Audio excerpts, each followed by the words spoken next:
दोस्तों स्वागत है आपका हमारे चैनल ब्राइट फैक्ट्स में।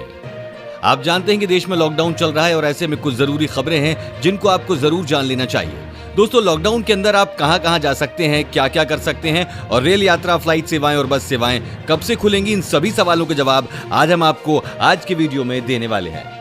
वहीं एक बेहद जरूरी अपडेट सामने आ रही है। देश में चीनी बीमारी से संक्रमितों की संख्या 1 लाख के पार पहुंच गई है। जी हां दोस्तों, अब तक 1,06,476 केस हो चुके हैं, 58,802 का इलाज चल रहा है और 39,173 ठीक हुए हैं। और जैसे जैसे मैं आपको बता रहा हूं, आंकड़े और भी बढ़ रहे होंगे। दोस्तों इसी के साथ आज की बड़ी खबरों में आप देखेंगे ट्रेनें चलने की तारीख आ गई है। जानिए कब से शुरू हो रही है रेल यात्रा और आगे देखेंगे दोस्तों 4.85 लाख लाभार्थियों को 24 तक मिलेगी 15,000 रुपए की पहली किश्त, सरकार ने दी जानकारी। साथ ही साथ श्रमिक स्पेशल ट्रेन चलाने के लिए नए निर्देश जारी। अब राज्य को नहीं होगा ये हक, मजदूरों के लिए कम होगी परेशानी। जानने के लिए देखते रहिए। आगे देखेंगे दिल्ली में खुलेंगी शराब की सभी निजी दुकानें। दोस्तों इस वीडियो में दिखाई जाने वाली सभी अपडेट आपके लिए बहुत जरूरी हैं, तो इस वीडियो को अंत तक जरूर देखिएगा। लेकिन उससे पहले इस वीडियो को बनाने में मुझे बहुत मेहनत लगती है और इस मेहनत के लिए आप वीडियो को एक छोटा सा लाइक जरूर कर दें। तो बिना देरी के लिए चलते हैं आपको हमारी आज की सबसे पहली अपडेट की तरफ। दोस्तों 1 जून से देश में 200 नॉन एसी ट्रेनें चलेंगी, वो भी बाकायदा टाइम टेबल से। जी हां, आपने सही सुना, इन ट्रेनों के लिए ऑनलाइन बुकिंग भी जल्द ही उपलब्ध हो जाएगी। यह ऐलान रेल मंत्री पीयूष गोयल ने 19 मई को किया था। देश में महामारी की वजह से पहला लॉकडाउन 24 मार्च को लगा था, तब से ट्रेनें बंद थी। मई में प्रवासी मजदूरों को उनके घर पहुंचाने के लिए श्रमिक स्पेशल ट्रेनें शुरू की गई थी। इसके बाद 15 जोड़ी ट्रेनें और चलाने का फैसला किया गया और अब 31 मई को चौथा लॉकडाउन खत्म होने के अगले ही दिन से ये 200 ट्रेनें भी शुरू की जा रही हैं। हालांकि ये बार बार साफ किया जा चुका है कि ट्रेनें चलाने में सोशल डिस्टेंसिंग, थर्मल स्क्रीनिंग और मास्क जैसे बेसिक कोरोना प्रोटोकॉल का लगातार पालन किया जाए। इस वीडियो को देखते रहिए दोस्तों, क्योंकि आगे आने वाला है। लॉकडाउन पर घर पर हैं और फोन में ये मैसेज आया तो इसे खोलने की गलती ना करें, वरना उड़ जाएंगे बैंक खाते से सारे पैसे। विस्तार से जानने के लिए देखते रहिए। दोस्तों अगली खबर बेहद बड़ी है, इसे ध्यान से सुनिए, यह आपके फायदे के लिए है। प्रधानमंत्री आवास योजना के तहत ग्रामीण आवासहीन गरीबों को सहायता देने के लिए सरकार ने हाल ही में सभी कलेक्टर्स को वित्तीय वर्ष 2020-21 के नए लक्ष्यों और पिछले बकाया कुल 4.85 लाख आवासों की रिक्वेस्ट जारी करने के निर्देश दिए हैं। इनके जारी होते ही इन लाभार्थियों में प्रत्येक को 15,000 रुपए की पहली किश्त मिल सकेगी। सरकार ने सभी कलेक्टरों से कहा है कि 24 मई तक ये सभी रिक्वेस्ट जारी होनी चाहिए। सरकार 24 मई तक ही योजना से वंचित रहे परिवारों का विवरण भी दर्ज करेगी। सर्वे में प्रदेश में ऐसे 16.43 लाख परिवार सामने आए हैं। ये वो परिवार हैं जो किसी कारण से सूची में शामिल नहीं हो पाए थे, लेकिन योजना के तहत सहायता पाने का हक जरूर रखते हैं। यानी कि 24 मई तक इन सभी लाभार्थियों के खाते में 15,000 रुपए की किश्त पहुंच जानी चाहिए। दोस्तों इस चैनल पर हम आपको देश और दुनिया भर की सबसे बड़ी खबरें सबसे पहले बताते हैं और अगर आपको भी दुनिया भर की खबरें सबसे पहले चाहिए तो चैनल को बिना भूले नीचे दिए गए लाल बटन को दबाकर सब्सक्राइब जरूर कर दें और बेल आइकन प्रेस कर दें। दोस्तों सरकार ने श्रमिक स्पेशल ट्रेनों को लेकर नए निर्देश जारी कर दिए हैं। नए आदेश के मुताबिक अब जिस राज्य के लिए श्रमिक स्पेशल ट्रेन रवाना हो रही है, अब वहां की सरकार की इजाजत जरूरी नहीं होगी। अब तक जिस राज्य से ट्रेन जा रही है और जिस राज्य पहुंच रही है, दोनों की सहमति होना जरूरी होता था। इसके अलावा अब रेलवे मुख्य तौर पर इन ट्रेनों का रूट तय करेगी। अब तक राज्य सरकारें रेलवे को ट्रेन चलाने की मांग करती थी। नए आदेश के बाद साफ है कि रेलवे अब तय करेगा कि ट्रेन कब और कहां चलेंगे। इसके अलावा उनके स्टॉपेज भी रेलवे ही तय करेगा। गृह मंत्रालय ने राज्यों रेल मंत्रालय के बीच सक्रिय समन्वय द्वारा अधिक विशेष ट्रेनों के संचालन को कहा है। केंद्र सरकार के इस कदम से प्रवासी मजदूरों को बहुत बड़ा फायदा होगा, क्योंकि पहले बहुत सारे राज्य अपने यहां ट्रेन को आने की अनुमति नहीं दे रहे थे। रेल मंत्रालय की रिक्वेस्ट से केंद्र सरकार ने आदेश जारी कर दिया है कि बिना किसी सहमति के अब रेल मंत्रालय खुद ही ट्रेनों का संचालन कर सकेगा। दोस्तों गरीब और जरूरतमंद लोगों को लॉकडाउन के दौरान आर्थिक समस्याएं न आए, इसके लिए कुछ योजनाएं चलाई जा रही हैं। तो एक बार इन योजनाओं के बारे में आप भी जान लीजिए, ताकि लॉकडाउन में आपको किसी भी तरह की आर्थिक परेशानी न झेलनी पड़े। पीएम श्रमयोगी मान धन योजना, इस योजना के तहत असंगठित क्षेत्र में काम करने वाले लोगों को सरकार पेंशन देती है। अगर आप भी ऐसे क्षेत्र में काम करते हैं और आपकी उम्र 60 वर्ष से अधिक है, तो आपको सरकार की तरफ से सालाना 36,000 रुपए पेंशन के तौर पर दिए जाएंगे। इस योजना का लाभ लेने के लिए आपको श्रम एवं रोजगार मंत्रालय में अपना नाम रजिस्टर्ड कराना पड़ेगा। प्रधानमंत्री लघु व्यापारी मानधन योजना, इस योजना के तहत छोटे व्यापारियों को लाभ होगा। इसके तहत रजिस्ट्रेशन कराने पर सरकार हर महीने 3,000 रुपए की पेंशन देती है। इस योजना के लिए कॉमन सर्विस सेंटर जाकर रजिस्ट्रेशन कराना होगा। प्रधानमंत्री किसान मानधन योजना, इस स्कीम के तहत किसानों को पेंशन दी जाती है। 18 साल से 40 साल की उम्र के बीच का कोई भी किसान इस योजना का हिस्सा बन सकता है। इस योजना का लाभ लेने के लिए कॉमन सर्विस सेंटर पर जाकर रजिस्ट्रेशन कराना होगा। दोस्तों, अगर आप 12वीं पास हैं तो आज की जॉब अपडेट के बारे में एक बात जरूर सुन लीजिए। 12वीं पास के लिए एक सरकारी नौकरी की ताजा अपडेट सामने आई है। अभी के लिए अगली खबर की तरफ बढ़ते हैं। राष्ट्रीय राजधानी दिल्ली में शराब की सभी निजी दुकानें शुक्रवार से खुलने की संभावना है, क्योंकि दिल्ली सरकार ने इन्हें 21 मई तक अपनी मासिक भंडारण रिकॉर्ड का ब्यौरा सौंपने के लिए कहा है। आबकारी विभाग ने कहा है कि सरकार के आदेश के मुताबिक मॉल में शराब की दुकानें बंद रहेंगी। आबकारी विभाग ने कहा कि दिल्ली में शराब की करीब 450 निजी दुकानें हैं, जिन्हें ऑड इवन के आधार पर खुलने की अनुमति दी जाएगी। दिल्ली में मॉल और कंटेनमेंट जोन को छोड़कर शराब की सभी सरकारी दुकानों को खोलने की अनुमति दी जा चुकी है। आदेश में कहा गया है कि शराब की निजी दुकानों को प्रूफ देना होगा कि उनकी दुकान कंटेनमेंट जोन में नहीं पड़ती है। विभाग ने कहा कि अगर कोई निजी दुकान गलत सूचना के आधार पर खुलती है तो उसका लाइसेंस रद्द कर दिया जाएगा। सरकार ने 4 मई को शराब की करीब 150 सरकारी दुकानों को खोलने की अनुमति दी थी, जिसके बाद दुकानों पर लंबी कतारें लग गई थी। महामारी की वजह से लोग इन दिनों घरों में कैद हैं। सरकार लोगों को लगातार एसएमएस के जरिए महामारी की जानकारी उपलब्ध करवा रही है। इस दौरान हैकर्स भी काफी सक्रिय हैं, जो महामारी की आड़ में लोगों को हैकिंग सॉफ्टवेयर का लिंक भेजकर उनका डेटा चुरा रहे हैं। अब सीबीआई ने इंटरपोल की सूचना पर सभी राज्यों और केंद्र शासित प्रदेशों को इस हैकिंग सॉफ्टवेयर को लेकर अलर्ट किया है। साथ ही साथ किसी भी अनजान मैसेज में भेजे गए लिंक को नहीं खोलने की सलाह दी है। सेंट्रल ब्यूरो ऑफ इन्वेस्टिगेशन ने जिस सॉफ्टवेयर को लेकर अलर्ट जारी किया है उसका नाम है सर्बेरस।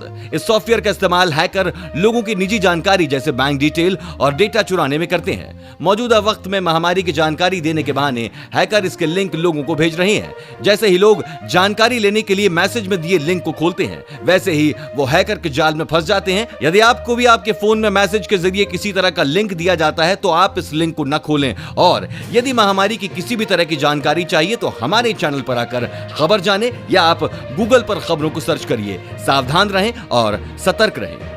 इसी के साथ दोस्तों, आप आगे की बड़ी खबरों में देखने वाले हैं किराया मांगने पर लगा प्रतिबंध, मकान मालिकों को हो सकती है 2 साल की जेल। जानिए क्या है नियम, और साथ ही देखेंगे क्या लॉकडाउन 4 के बाद अब 5 भी आएगा। अगली खबर में देखेंगे दोस्तों, लोन ईएमआई भरने वालों के लिए अच्छी खबर, 3 महीने बढ़ सकती है तिथि। और अगर जाना चाहते हैं दूसरे शहर तो अपनाएं ये आसान तरीका, रास्ते में नहीं होगी परेशानी। अगली खबर में दिल्ली को लेकर बहुत बड़ी बात सामने आ रही है। केजरीवाल ने कुछ अच्छा ऐलान किया है जिससे दिल्ली वाले खुश होने वाले हैं। पूरी खबर को विस्तार से जानने के लिए वीडियो को अंत तक जरूर देखें। दोस्तों, महामारी के संक्रमण से सब लोग घरों में हैं और इसी के कारण सरकार ने आदेश जारी कर दिए थे कि यह समय एकजुटता और मानवता दिखाने का है। ऐसे में किराएदारों के लिए सरकार ने राहत जारी करते हुए कहा था कि कोई भी किराएदारों को परेशान ना करे, माहौल ठीक होने तक का समय दे। यदि फिर भी कोई मकान मालिक या पीजी मालिक या अन्य मालिक अपने किराएदारों को किराए के लिए फोर्स करता है तो उसके खिलाफ कानूनी कार्रवाई होगी। आदेश में स्पष्ट तौर पर कहा गया है कि यह प्रतिबंध अगले आदेश तक जारी रहेगा। आदेश के मुताबिक किराएदारों से किराया मांगने या घर खाली कराने की धमकी देने वाले मकान मालिकों के खिलाफ राष्ट्रीय आपदा प्रबंधन अधिनियम 2005 के तहत मामला दर्ज किया जाएगा। इस अधिनियम के तहत उल्लंघन करने वालों को 2 साल के लिए जेल में भेजने का प्रावधान है। दोस्तों, इसी बीच एक बहुत बड़ी बात निकल कर आ रही है। आप सब जानते हैं कि भारत में चीनी बीमारी के मरीजों की संख्या में लगातार इजाफा हो रहा है। अब यहाँ मरीजों की संख्या 1 लाख को पार कर गई है। कोई एक जमाना था जब पूरे भारत में 500 से भी ज्यादा केस नहीं थे और पिछले 24 घंटे में यहाँ 4,970 नए मामले सामने आए हैं। यहाँ सवाल उठता है कि क्या ये आंकड़े कम होंगे और क्या मरीजों के इन बढ़ते आंकड़ों से हमें डरना चाहिए। दोस्तों, भारत में 1 लाख मरीजों की संख्या 110 दिनों में पहुंची है। बाकी संक्रमित देशों के मुकाबले ये सबसे ज्यादा दिन है। यानी भारत में महामारी की रफ्तार बेहद कम रही है। अमेरिका में 67 दिनों में 1 लाख लोग संक्रमित हुए थे। इटली में 60 और स्पेन में 61 दिनों में 1 लाख लोग इससे पॉजिटिव हुए थे।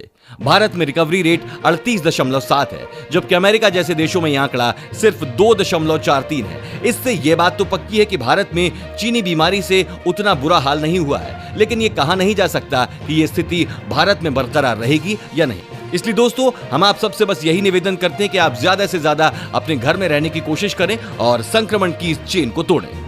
खैर दोस्तों, देश में 31 मई तक लॉकडाउन को बढ़ा दिया गया है। अब सवाल ये बनता है कि आखिर 31 मई के बाद लॉकडाउन और आगे बढ़ाया जाएगा या इसे जून के महीने के लिए स्थगित कर दिया जाएगा। जहां तक सरकार के तौर तरीके की बात की जाए तो लगता है कि 31 मई के बाद लॉकडाउन का सफाया होना निश्चित है। इसका सबसे बड़ा सबूत रेल मंत्रालय देती है। रेल मंत्रालय ने 1 जून से रेल यात्रा शुरू करने का प्लान किया है।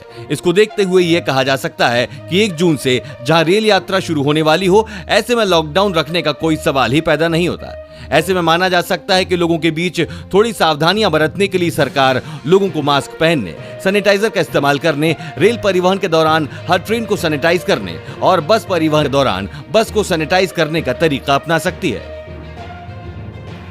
लॉकडाउन 4.0 लागू होने के बाद उम्मीद है कि भारतीय रिजर्व बैंक लोन भरने की स्थिति 3 महीने के लिए बढ़ा सकता है। देश के सबसे बड़े कर्जदाता एसबीआई ने अपनी रिसर्च रिपोर्ट में कहा है कि सरकार द्वारा लॉकडाउन की अवधि मई के अंत तक बढ़ाने का फैसला लेने के बाद भारतीय रिजर्व बैंक लोन भरने की स्थिति को 3 महीने के लिए बढ़ा सकता है। अगर ऐसा हुआ तो कर्जदारों को लोन की ईएमआई का भुगतान 31 अगस्त तक नहीं करने की सुविधा मिल जाएगी। हालांकि इस अवधि के लिए उनसे बाद में ब्याज वसूला जाएगा। आरबीआई की 27 मार्च की अधिसूचना के मुताबिक कर्जदार अभी मार्च, अप्रैल और मई की ईएमआई चुकाने के बोझ से स्वेच्छा से मुक्त हैं। हालांकि उन्हें ये ईएमआई बाद में चुकानी होगी। दोस्तों, लॉकडाउन के बीच किसी को भी दूसरे शहर या राज्य जाना पड़ सकता है। ऐसे में सबसे बड़ी चुनौती ये है कि जाएं कैसे। इस सवाल के जवाब का एकमात्र तरीका है ई परमिट। इसे लेने में कोई परेशानी नहीं होती। सबसे अच्छी बात यह है कि ये पास लेना बहुत आसान है। आपको सरकारी वेबसाइट पर ऑनलाइन अप्लाई करना होगा। इसके लिए आपको वेबसाइट पर जाना होगा और यहाँ ई परमिट के लिए आवेदन करना होगा। आवेदक एक या ज्यादा लोगों के लिए अप्लाई कर सकता है। ऑनलाइन फॉर्म सबमिट करने से पहले सारे आवश्यक दस्तावेजों को स्कैन करके देख लें। इसमें आपको अपना आधार कार्ड, गाड़ी का नंबर, ड्राइवर की डिटेल देना है। जिस वजह से परमिट के लिए आवेदन कर रहे हैं उसको भी स्कैन कर लें। जैसे ही आपको ई परमिट मिलता है, आपको इसकी जानकारी वेबसाइट पर मिल जाएगी। परमिट आपके मोबाइल में डाउनलोड किया जा सकता है। यात्रा के दौरान सुरक्षाकर्मी इस परमिट की मांग कर सकते हैं। दोस्तों, आज की अगली बड़ी खबर में दिल्ली वालों के लिए बहुत ही बड़ी खुशखबरी है। जैसा कि आप जानते हैं, देश में 50 से ज्यादा दिन से लॉकडाउन लगा हुआ है, लेकिन महामारी की रफ्तार धीमी होने का नाम नहीं ले रही है। मजदूरों के साथ साथ दुकानदारों पर भी इसका ऐसा कहर बरपा है कि उनकी आर्थिक स्थिति खराब हो गई है। ऐसे ही लोगों को राहत देने के लिए दिल्ली के सीएम केजरीवाल ने कुछ इलाकों में छूट के साथ दुकानें खोलने का निर्देश जारी किया है। केजरीवाल ने लॉकडाउन 4 में कुछ शर्तों के साथ दिल्ली के लोगों को शॉपिंग करने की छूट दी है और इस कड़ी में ऑड इवन के आधार पर दिल्ली में बाजार खुलेंगे। दिल्ली सरकार ने पहले चरण में सरोजनी नगर, खान मार्केट और कनॉट प्लेस की दुकानें खोलने का निर्णय लिया है। दोस्तों, अगर आप रिलायंस जियो के ग्राहक हैं तो एक बार इस खबर पर गौर जरूर करें। जियो कंपनी की तरफ से एक नई अपडेट आ रही है। जियो ने अपना लोकप्रिय प्लान अब बंद कर दिया है। जी हां दोस्तों, अब ग्राहक जियो का 98 रुपए वाला प्लान रिचार्ज नहीं कर पाएंगे। कंपनी ने इस प्लान को अपनी वेबसाइट से भी हटा दिया है। 98 रुपए वाला प्लान कंपनी का सबसे लोकप्रिय प्लान था, जिसकी वैलिडिटी 28 दिनों की थी। रिलायंस जियो का अब सबसे किफायती प्लान 129 रुपए से शुरू होता है। इस प्लान की वैलिडिटी 28 दिनों की है। इसमें ग्राहकों को रोजाना 2 GB डेटा मिलेगा और इस प्लान में जियो टू जियो कॉलिंग फ्री है। जी हां, सरकारी नौकरी की इच्छा रखने वालों के लिए एक अच्छी खबर है। हिंदुस्तान शिपयार्ड लिमिटेड में विभिन्न पदों पर भर्तियां होने जा रही हैं। ये भर्तियां मैकेनिकल डिजाइनर, कनिष्ठ पर्यवेक्षक, कार्यालय सहायक, चालक ग्रेड 5 और जूनियर फायरमैन के पदों पर की जा रही हैं। जो उम्मीदवार आवेदन करने के इच्छुक हैं वे HSL आधिकारिक वेबसाइट पर जाकर 21 मई 2020 तक आवेदन कर सकते हैं। ऑनलाइन आवेदन पत्र जमा करने की प्रारंभिक तिथि 8 मार्च 2020 और अंतिम तिथि 21 मई 2020 है। इसी के साथ दोस्तों, आगे एक बहुत ही हैरान कर देने वाली खबर निकल कर आ रही है। एक बाप और बेटे के रिश्ते में इस कदर की चीजें आपको शायद ही सुनने को मिलेंगी। दरअसल हरियाणा के अंबाला जिले में पिता के पैसे चुराने वाले बेटे को पुलिस ने गिरफ्तार करने में सफलता हासिल की है। आरोपी बेटा अपने पिता के 12,41,000 रुपए लेकर फरार हो गया था। जब पुलिस ने उसे गिरफ्तार किया तो वो उनके सामने रो पड़ा और अपने पिता को बुलाने की बात कहने लगा। उसके पिता पुलिस थाने पहुंचे और उन्होंने कहा कि वो अपने बेटे के साथ अपराधी के जैसा बर्ताव करें ताकि वो दोबारा ऐसी गलती ना करे। पुलिस पूछताछ में आरोपी ने बताया कि उसने ये पैसे कहां खर्च किए। उसने इन पैसों से 2 लाख रुपए की पुरानी ऑल्टो कार खरीदी, 20,000 रुपए कार की सर्विस पर खर्च किए और 15,000 रुपए SDM कार्यालय से एक दिन में RC बनवाने के लिए दलाल को दिए। 2.31 लाख रुपए उसने अपनी बुआ की बेटी को दिए और 8,000 रुपए की महंगी शराब पी। वहीं इस दौरान पैदल लौट रहे प्रवासी श्रमिकों पर तरस खाकर 500 के नोट उन्हें बांट दिए। चलिए दोस्तों, एक बार मौसम का भी हाल जान लेते हैं। भीषण गर्मी के बीच देश में इस समय कई राज्यों से बारिश की खबरें आ रही हैं। इस सप्ताह की शुरुआत ही धूल भरी आंधी और बारिश से हुई थी। इसे अम्फान चक्रवात के प्रभाव के चलते होना माना जा रहा था। बंगाल की खाड़ी में उत्पन्न हुआ यह समुद्री तूफान अगले 24 घंटों में सक्रिय हो सकता है। इसके चलते कई जिलों में अलर्ट जारी किया गया है। लेकिन इसके अलावा देश के कई राज्य ऐसे भी हैं जहां आज शाम तक मौसम में परिवर्तन के चलते भारी बारिश हो सकती है। अगले 24 घंटों के दौरान हिमाचल प्रदेश, उत्तराखंड, पंजाब, मध्य प्रदेश, महाराष्ट्र, आंतरिक ओडिशा, ईस्ट झारखंड और पूर्व बिहार के बीच हल्की हल्की बारिश हो सकती है। दोस्तों, लॉकडाउन खत्म होने का इंतजार सभी को है। आपको क्या लगता है कि ये लॉकडाउन का सिलसिला किस महीने में खत्म होगा? हमें अपनी राय नीचे कमेंट करके जरूर बताएं और साथ ही बताएं कि अगर आपको ऐसी ही न्यूज हर रोज अपने मोबाइल फोन पर चाहिए तो बिना भूले हमारे चैनल को नीचे दिए गए लाल बटन को दबाकर सब्सक्राइब कर दें। धन्यवाद।